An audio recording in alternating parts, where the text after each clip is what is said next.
So great horned owls, beautiful owl. Take a look when you're over there. Their horns are actually not horns. Again, they're the display feathers at the top of the head. You guys, come on in and sit down. Just do so quietly, okay, because I don't have a microphone.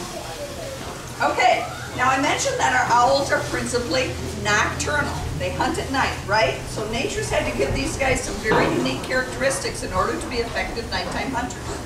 Let's start with the eyes. There's a myth that owls are blind during the daytime. That's not true. They see just about like we do during the daytime. But they see in monochromes of blacks and grays and whites because principally they're hunting at night, so they have no reason to see a yellow mouse or a red rabbit. And the eye is very large. If our eyes were proportionate in size to an owl's, our eyes would be the size of grapefruit. That's how big that eye is.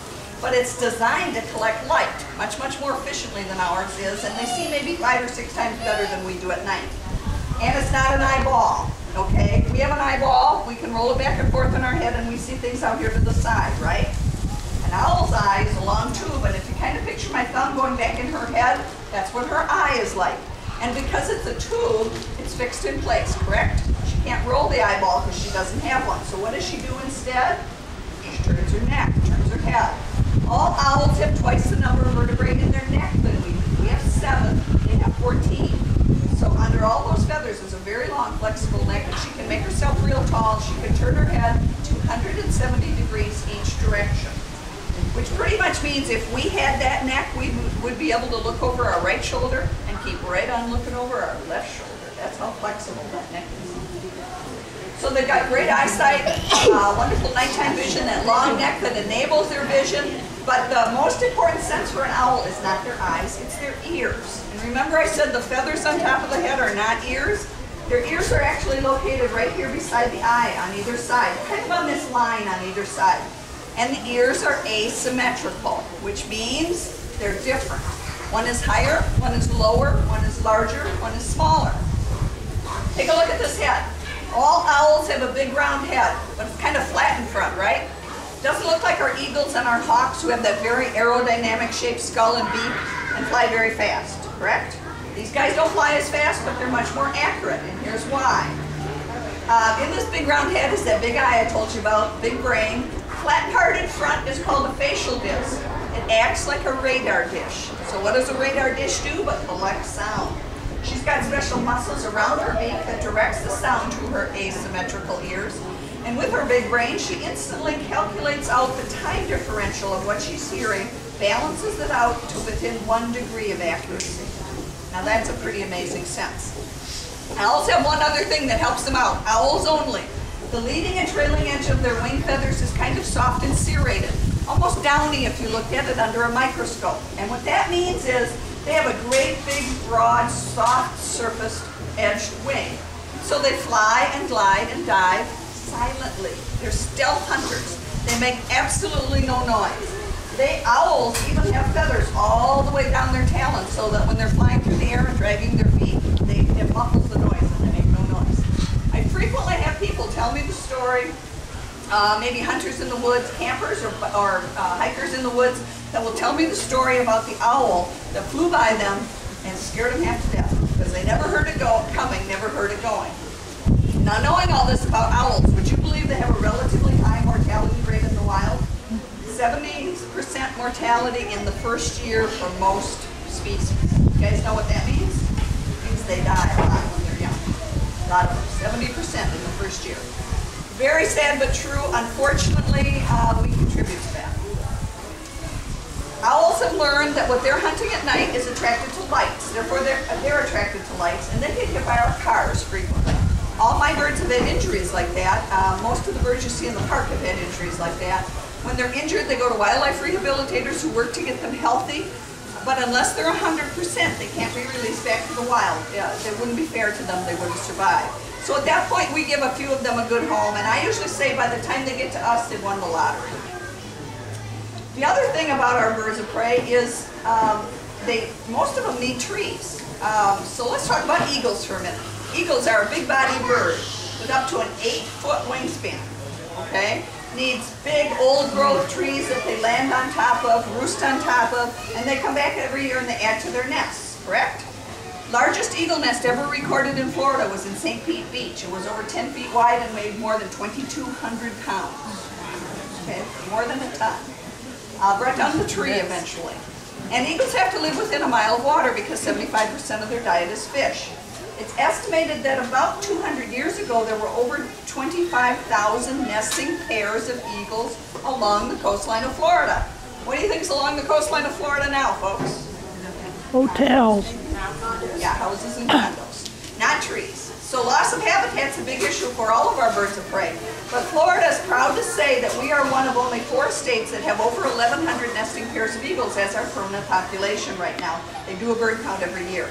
And that's a very good thing, because when you think about it, in 1973, when the U.S. finally banned DDT, which was the pesticide that was killing all the birds, there were only 88 pairs of eagles left in Florida. There were only 400 left in the entire country. So eagles are kind of an endangered species success story, and we're very glad of that. Owls. Owls are cavity nesters. They don't build nests. Don't know how, don't plan to learn. But they nest in cavities of dead trees. They will also use an owl box. Remember I said this is a box for a screech owl right up here? If you have habitat in your area, any of you adults, if you kids want to learn more about owls, if you want a school project or a home project to build a box to encourage an owl to live near you, there's a wonderful website. It's called Owl Pages, all one word, owlpages.com. It's got everything around the world about owls, including what they sound like, what their habitat needs are, and directions on building the owl boxes. What I'd like you to think about is we are the only species that can protect the environment and protect these beautiful birds. We can choose to conserve, and we can choose to recycle, and we can choose to contribute to conservation efforts. So with that, I'll take any questions that anybody might have about our birds of prey, and I'll try for anything else in the park. Or I'll stay down in front if anybody wants a close-up Kodak moment. But any questions about any of our birds of prey? Yep. How long do screech owls live? Very good question. Remember, they're very small, right?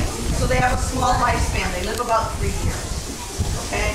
The bigger birds, these birds, the great horned owls, the eagles, they can live to be 10 years old if they make it past that first critical year in the wild. But I know a great horned owl in captivity that's 35 years old. Eagles in captivity live to be 50 to 60 years old. So they have a much greater life potential, life expectancy, than we provide for them out here. Because we hit them with our cars, they get caught in our fences, they hit the high wire lines that are strung every place. So we've got a lot of hazards out there for them. Yep. How tall can an owl get? The largest owl in the world is 3 feet tall. That's the one up in Canada. I'll give you 2 questions, okay? One that I get very often, especially from somebody sitting in front, so I know somebody down here wants to know this, is can we pet them? What do you think? What do you think? No, you're right. What do you think the answer is?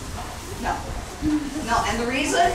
They're wildlife. They'll we should bite never you. be trying to touch or pet wildlife. We should never be trying to turn them into something that they're not. I never put a hand on these guys. They don't domesticate. They're not like parrots and canaries and things like that at home. They're wildlife. And the raptors, they don't like us at all. And I'm not kidding you. The beak, she'll grab me with her beak and I'll get a bruise, okay? Her talons pierce flesh. And they don't let go until they want to. If you happen to find an injured raptor in the wild, the best thing to do is wrap it in a towel or a blanket, cover up its head so it calms down. It won't hurt itself, it won't hurt you. Get it to a vet and they'll get it to the right rehab people. Okay, the other question I get a lot is, what do we feed them? What do you think? Rats and mice. Very good. Rats and mice. But my birds have all had injuries. So they can't fly in a normal fashion. Therefore, they can't hunt in a normal fashion. So there are commercial producers of rats and mice. They come to us frozen. I usually say to these guys that we're going to eat TV dinners. Just like you at home. So you guys have a good day in the park. If you want to talk to me some more, I'll be right down here in the front. Thank you.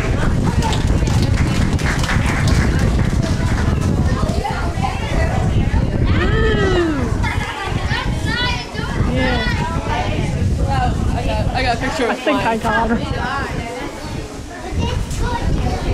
Okay, come on this side. Is somebody taking a picture of you guys? Yes, yes, there is somebody taking a picture.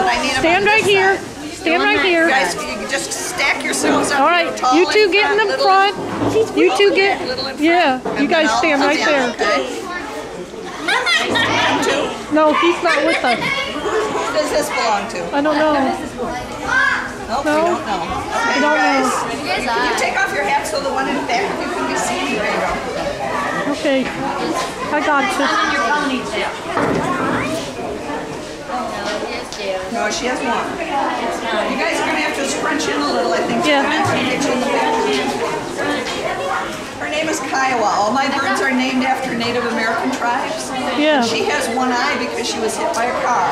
Oh. So she has one eye and she has some permanent wing damage, like in her arm.